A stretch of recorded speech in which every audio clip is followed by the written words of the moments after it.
하나님 고맙습니다. 이 오후 시간에도 저희들을 주님의 말씀의 자리를 인도해 주신 것 감사합니다. 특별히 오늘 어머니 날을 맞이해서 우리 귀한 어머니들 평생을 수고하며 살아왔는데 귀한 종들 위에 하늘의 은혜와 하나님의 놀라우신 축복으로 더하여 주시어서 날마다 더 강건하게 해주시었고 그들의 수고와 기도가 절대로 헛되지 아니함을 그들의 삶 속에서 위로하여 주실 줄로 믿습니다.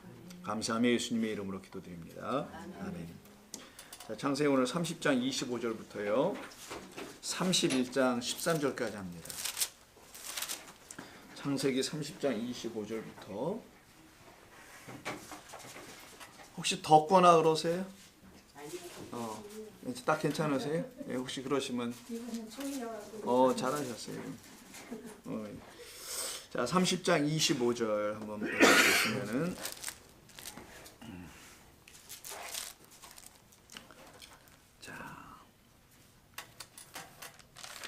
지난 시간에 우리가 30장 24절까지 좀 마치게 된 거였는데요. 이제 30장 25절 뭐로 시작되냐면 라반이 야곱을 뒤쫓아 이르렀으니 야곱이 그 산에 장막을 친지라 라반이 그 형제와 더불어 길라 산에 장막을 치고라고 되어 있네요. 자, 여기서부터 시작하는 이야기입니다. 맞나요? 네. 창세기 30장 25절. 여러분들의 반응이 왜 좀 이상한 것 같아서 지난 시간에 30장 24절까지 마신 거거든요. 자, 오늘 이 말씀은 야곱에 관한 이야기가 이제 다시 기록되는 부분입니다. 그럼 야곱에 어떤 이야기가 기록되는지 한번 보는 것이 이제 우리가 이제 주안점으로 좀 바라보게 되는데요. 여러분, 야곱에 대해서 우리가 좀 오해하고 있는 부분들이 좀 많이 있었다는 거 지난 몇 주에 걸쳐서 우리가 한번 살펴봤었죠. 야곱은 그냥 단순히 야비한 자, 발 뒤꿈치를 잡는 자 이 정도로만 우리가 그 이름으로 그냥 이해하고 알고 있었었는데 사실 그 단지 야비하고 얍삽바르고 사기치고 등등으로 알고 있는 그런 야곱이 아니라는 것이죠. 우리 성경에서 말하는 야곱은 그 정도의 사람이라는 것이 아닙니다. 그것은 세상 사람들이 보는 것, 즉 세상의 것들을 더 얻고 누리고 자기를 위해 누군가의 발목을 잡은가라는 것으로 야곱을 자꾸만 생각하게 되었는데 야곱은 그런 걸 얻으려고 발목 잡는 이름을 가졌다는 게 아니에요. 이름 뜻은 그런 뜻을 갖고 있습니다. 그런데 야곱은 세상의 사람들이 생각하는 그런 걸 추구하려고 누구의 발목을 잡거나 이런 삶을 살았다는 것이 없어요. 사실은 하나도 그런 내용이 없습니다. 자, 그래서 오히려 그는 장자가 무엇인지를 배우게 되고요. 장자에게 주셔서 하나님께서 주셔서 흘러가고 있는 그 축복이 무엇인지를 알려고 했던 사람, 그런 사람이었지 세상의 것을 얻어보려고 막 욕심을 부리다가 그러다가 하나님 한다고 다리 몽둥이가 부러지고 우리가 소위 소설처럼 쓰는 게 있잖아요. 간증에 많이 쓰는 내용 아닙니까? 세상을 쫓아가다 하나님 만나서 이런 단순한 구도로 야곱을 이해하면 안 된다는 걸 얘기하는 거예요. 그럼 모두가 다 그런 것처럼만 보여져요. 근데 여러분 중에는 그렇지 않고 예수 믿는 사람도 있거든요. 어디 세상 걸 쫓아가다 다리 몽둥이 부러져가지고 내가 근데 두 손 들고 주님 앞에 나옵니다. 손 들고 주 앞에 옵니다. 이렇게 아니고도 다른 이유로 손 들고 오시거든요. 꼭 그런 부분이 아니어도. 그래서 이 야곱은 그런 존재가 아니라는 거 다시 한번 우리 상기하자라는 겁니다. 야곱은 오히려 장자, 이것에 대한 의미가 뭔지를 알았던 사람이고요. 그에게만 흘러내려가는 하나님의 축복을 반드시 받아야 되겠다라는 그런 사람이었다는 것이죠. 그래서 그는 오히려 세상의 정욕을 쫓아가는 그런 사람이 아니라요, 거룩한 소망을 품고 있었던 사람이라고 보는 게 더 맞습니다. 그래서 야곱이 하나님을 만나는 거예요. 그러기 때문에 여러분, 거룩한 소망을 품고 살아가야지 결국 하나님 만나요. 약복강에서 만나잖아요. 나중에는 결국 만납니다. 그런 사람에게 하나님 왜 안 찾아오시겠냐는 게 성경의 이야기인 거예요. 그런 하나님을 만나고 싶어하는 사람에게 반드시 만나 주시죠. 은혜로 하나님을 만나길 원하는 자들에게 은혜로 만나 주십니다라는 이야기를 하는 겁니다. 자, 그래서 그러면 예수님은 야곱을 뭐라고 누구라고 하는지 한번 먼저 볼까요? 우리가 오해된 부분 한번 지워버리겠습니다. 오늘 마태복음 8장 한번 보세요. 마태복음 8장을 보면은 여기에서 이미 야곱에 대한 이야기를 우리 주님께서 이미 하신 부분이 하나 있는데요. 8장 11절 한번 보세요. 8장 11절입니다. 자, 마태복음 8장 11절. 또 너희에게 이르노니 동서로부터 많은 사람이 이르러 아브라함과 이삭과 야곱과 함께 천국에 앉으려니와 라고 하죠. 여기 야곱의 이름이 들어가 있다라는 거예요. 아브라함과 이삭에서 그냥 멈추지 않고요, 야곱까지 온단 말이에요. 그럼 야곱은 무슨 남 뒷덜미 잡거나 이런 사람이 아니었다는 거죠. 성경에 어떤 아브라함과 같은 존재로 그가 그려져 있다는 거잖아요. 똑같이 하나님의 약속과 언약을 믿고 있었다는 사람들이 아브라함이잖아요. 그리고 이삭 아닙니까? 그럼 야곱도 마찬가지겠죠. 뭐. 그 언약 안에 있는 하나님의 백성이었다는 걸 얘기하는 것이죠. 또 한 군데 좀 보겠습니다. 다른 분에서 마태복음 같은 22장 한번 보시겠어요? 뒤쪽으로 22장 32절. 22장 32절을 보시면은 이 부활에 대한 논쟁이죠. 부활이 없다고 하는 사두개인들과 이야기 속에서 나오는 거의 끝부분인데 31절. 죽은 자의 부활을 논할진대 하나님이 너희에게 말씀하신 바 이렇게 얘기한 적이 있으시다는 거예요. 자, 나는 아브라함의 하나님이요 이삭의 하나님이요 야곱도 들어가 있네요. 야곱의 하나님이로다 하신 것을 읽어보지 못하였느냐? 하나님은 죽은 자의 하나님이 아니라 살아있는 자. 그럼 야곱은 죽은 자가 아니었다는 거잖아요. 성경에서 말하는 그 살아있음을 갖고 있는 자, 하나님의 생명을 갖고 있는 자가 살아있는 자거든요. 그 살아있는 자가 야곱이에요. 무슨 야비하다가 그런 게 아니고요. 어디 그런 인생 없어요. 야곱의 인생에는. 장자권을 뺏은 게 아닙니다. 그 형이 장자권에 대한 의미를 모르고 있었잖아요. 오히려. 그래서 아버지 어머니가 어떻게 했습니까? 심히 고심했어요. 이 장자인데 이 아들은 어떻게 된 게 사냥이라고 돌아다니고 이 장자의 중요성을 몰라서 팥죽 한 그릇과 맞바꿔도 되는 사람이었던 거예요. 그러나 오히려 차자로 태어났던 누구? 야곱은 그 중요성을 알았기 때문에 생명을 걸고 갖고 싶었던 겁니다. 이게 거룩한 소망이라는 거예요. 이 땅에서 주어진 것으로 사는 게 우리 인생이 아니라 하늘에서 주신 것을 자기의 소망으로 여길 줄 아는 성도들이 결국은 하나님 만날 거라는 거예요. 우리가 그렇게 하나님 만나고 살아가게 하시려고 우리가 이곳에 온 것 아닌가요? 야곱 살아있는 자입니다. 살아계신 하나님을 소개할 때 반드시 야곱이 빠지지 않았다는 겁니다. 누가복음 1장도 한번 보세요. 마태마가 누가니까 좀 더 가시면은 누가복음 1장 33절에서도 다음과 같은 말씀을 좀 하세요. 성경이 들어볼게요. 1장 33절. 자, 31절서부터 말하는 게 나을 것 같네요. 마리아에게 지금 하나님께 은혜를 받을 자요 이렇게 얘기하잖아요.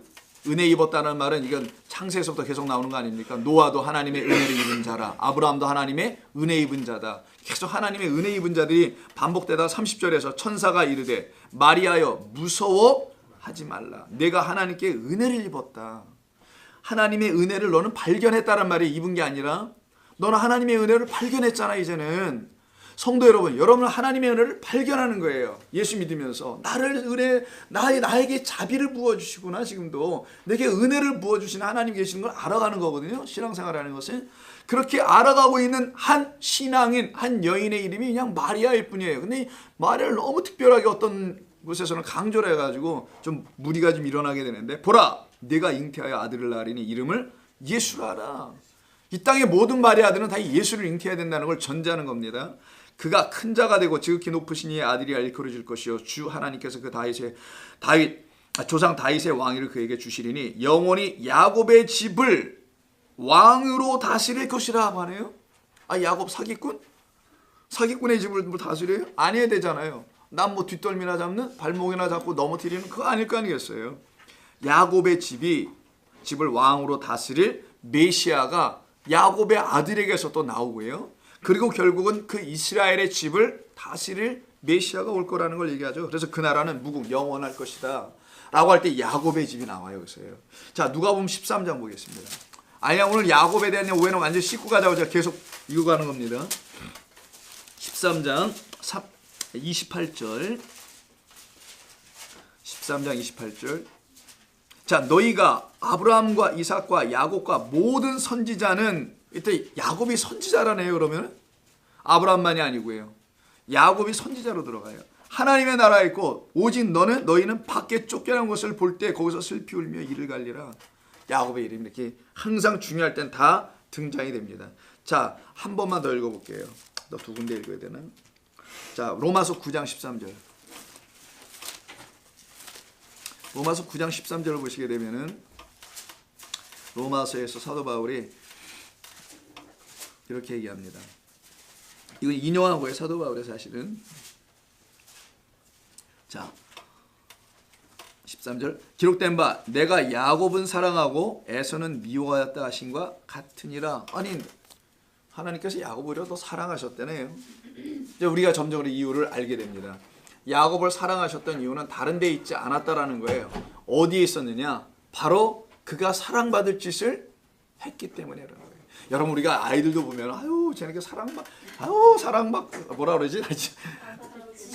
사랑받을, 제가 그런 짓을 해본 적이 없다 보니까 말을 못하네. 사랑받을 짓을 해. 뭘 해도 말을 해도 그렇고 그냥 하는 짓이 다 사랑받을 짓만 해 라고 여러분 들어보셨어요 혹시? 못 들어보셨어요? 세상에, 어렸을 때 좀 듣고 자라시지. 다 듣고 자라셨겠죠. 자, 그런 것과 비슷하지 않나 생각이 됩니다. 야곱은 사랑받을 짓이 있었다라는 거예요. 그래서 하나님 사랑하시는 것이 이게 칭하를 뒀다는 표현이 아니란 말이에요. 주의 사랑받는 자녀는 사랑받을 만한 일이 그들에게 있게 되는데 그것을 말하죠. 자, 요 정도만 봐도 이제 우리가 야곱에 대한 기본적인 이해는 가져요. 창세기 다시 갑니다. 30장 25절 이하로 보시게 되면 25절과 26절에서 야곱이 드디어 그 삼촌, 자기의 장인이기도 하고 삼촌이기도 하죠. 거길 떠납니다. 떠나려고 할 때 언제 떠나려고 합니까? 25절로 보니까 낳았을 때, 이게 중요한 거예요. 자, 25절 라헬이 요셉을 낳았을 때 떠나더라는 거예요. 이 타이밍이 굉장히 의미가 있습니다. 우리 같으면 나를 괴롭혔을 때 떠나, 아니면 뭐 돈을 벌 만큼 다 벌었으니까 떠나, 이러게 될 것 같아 보이는데 이 상황이 그런 말을 하나도 없고요. 라헬이 요셉을 낳았을 때 떠나고 야곱이 요셉을 낳았을 때 떠나게 된다고 나와 있어요. 자, 그러면 이때 우리가 좀 조심해서 한번 자세히 봐야 될 게 25절 라반이 야곱을 뒤쫓아 이르러서 야곱이 그 산에서 장막을 쳤어요. 26절 26절 형제, 내가 잘못 읽고 있나? 네. 24절인가? 아니, 30장 하시죠? 예. 30장 25절 라헬이 나 왜 31장을 읽고 있는 거야 자꾸만. 내가 왜 이상한데 자꾸만 계속 읽고 그러나. 지금도 왜 내가 엉뚱한 데 펴놓고 이래 내가 사랑받을 일을 했겠어. 이래서 어디 한참 찾았습니다. 그러니까 한 주 빠졌는데 제가 빠진 것 같았고. 자, 30장 25절 라헬이 요셉을 낳았을 때에 야곱이 라반에게 이르되 나를 보내어 내 고향 나의 땅으로 가게 하시되 내가 외삼촌에게서 일하고 얻은 처자를 내게 주시어 나로 가게 하소서. 내가 외삼촌에게 한 일은 외삼촌이 아시나이다 라고 하죠. 이때 야곱이 누굴 낳아요? 자, 이 말이 중요합니다. 성경은 어떤 메시지를 계속 담아요. 야곱이 요셉을 낳아요. 그럼 어떻게 된다고요? 떠나다라는 말이 나와요. 왜 야곱이 요셉을 낳는데 굳이 떠났을까? 떠난다는 의미는 뭘까? 이런 생각을 우리가 좀 한번 해볼 수가 있겠죠. 자, 이 말이 그럼 성경에 또 어딘가 나오는 데가 있습니다. 사실은 이 말은 그냥 단순하게 나온 말이 아니라, 자, 우리 예수님과 관련이 있어요. 마태복음 1장 한번 보세요.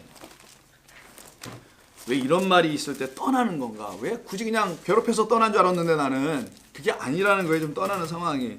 마태복음 1장 16절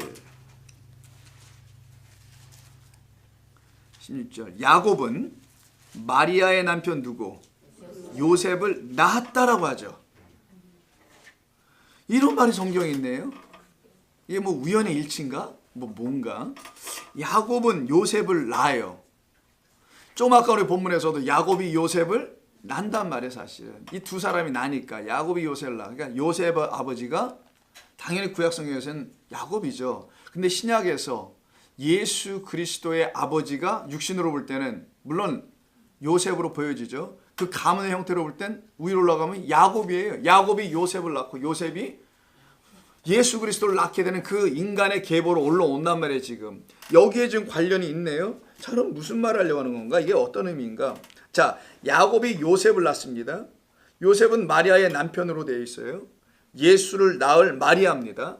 그러면 예수를 낳는 요셉, 이런 말이 된단 말이에요. 지금 예수를 낳는 마리아 동시에 예수를 낳는 요셉이기도 하거든요. 근데 여러분 아시다시피 지난 시간에 요셉이 아들을 둘을 낳는단 말이에요.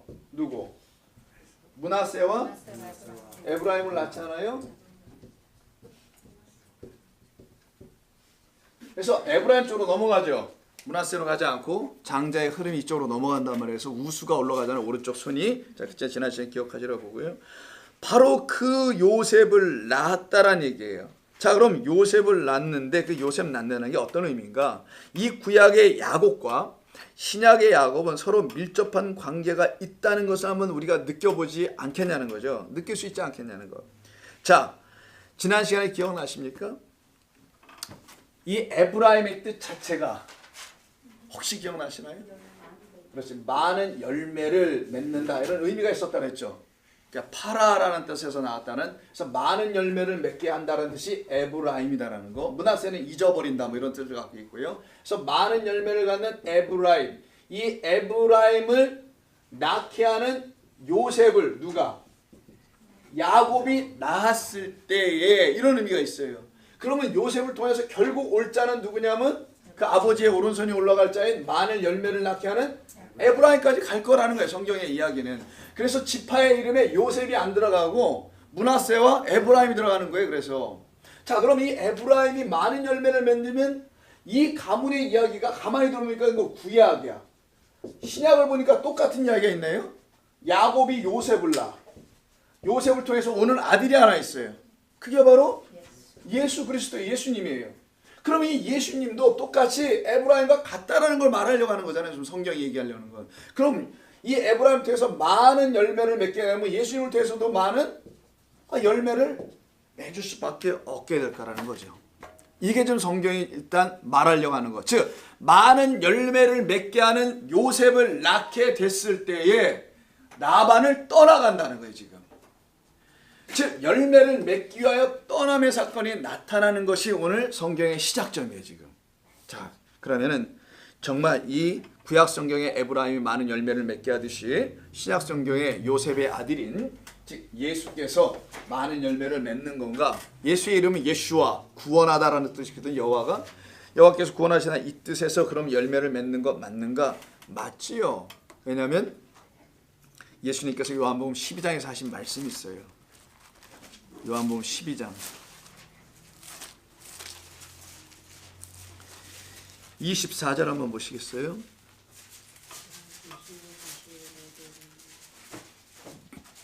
내가 진실로 진실로 너희에게 이르노니 한 알의 밀이 땅에 떨어져 죽지 아니하면 한 알 그대로 있고 죽으면 많은 열매를 맺느니라. 이때 밀알은 누구를 말씀하신 거 다 아시죠? 예수님 당신 자신을 놓고 하신 거란 말이에요. 자연 세계에서 어떤 밀알 떨어지는 얘기가 아니었죠.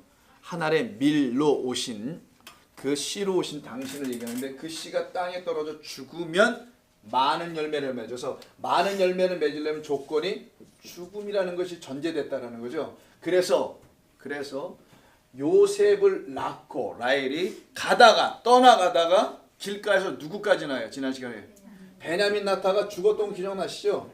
그래서 베냐민의 죽음으로 낳게 되는 아들이 라헬이 죽음으로 낳게 된 아들이 베냐민이었었죠. 그 베냐민은 죽음으로 낳게 된 오른손의 아들, 의의 아들이라는 뜻을 갖고 있단 말이에요. 그 의의 아들이 바로 의의 많은 열매를 맺게 하시는 그 아들 예수로 말미암아 일어날 거라는 걸 성경이 전제하는 말이죠. 자, 그럼 이 구약과 신약이 같은 이야기를 계속 반복하고 있으면 우리가 금방 알 수 있게 됩니다. 많은 열매를 맺게 하는 예수라는 하나님의 밀알이 땅에 떨어져 죽어 열매를 맺게 하듯이 베냐민을 마지막으로 낳게 됐던 요셉을 낳은 라헬이 죽음으로 말미암아 진짜 생명과 많은 열매를 낳게 하는 에브라임까지도 역사하게 한단 말이에요. 이게 지금 성경에서 같이 흘러가고 있는 이야기라는 거예요. 이렇게 볼 때 성경은 단순히 야곱에서 아들 요셉의 이야기가 예수님에게서 다시 반복되어 나오는 것이 우연한 것이 아니라는 것을 우리에게 알려주죠. 더 나아가서 이 많은 열매를 맺게 하는 이 예수 그리스도의 이 땅에 오심은 이 베냐민을 낳던 그 장소인 에브랏이라는 곳이었었는데 이게 똑같이 에브라임과 같은 어근이 파라라는 데서 나오는 거예요. 다 똑같이 바로 비슷하죠. 뭐 에브라임, 에브랏. 바로 여기 많은 열매를 맺기 위하여 한 알의 밀이 떨어져 죽는 곳, 그 죽어서 드디어 아들을 낳고 얻게 되니 떠나가는 이야기가 시작되더라는 거예요. 자, 이 야곱이 떠나가는 건 어떤 단순한 의미에서 떠나가는 게 아니라 어떤 열매를 맺기 위함이라는 것이 이 안에 담겨 있다는 것이죠. 자, 이 열매를 맺는 겁니다. 그런데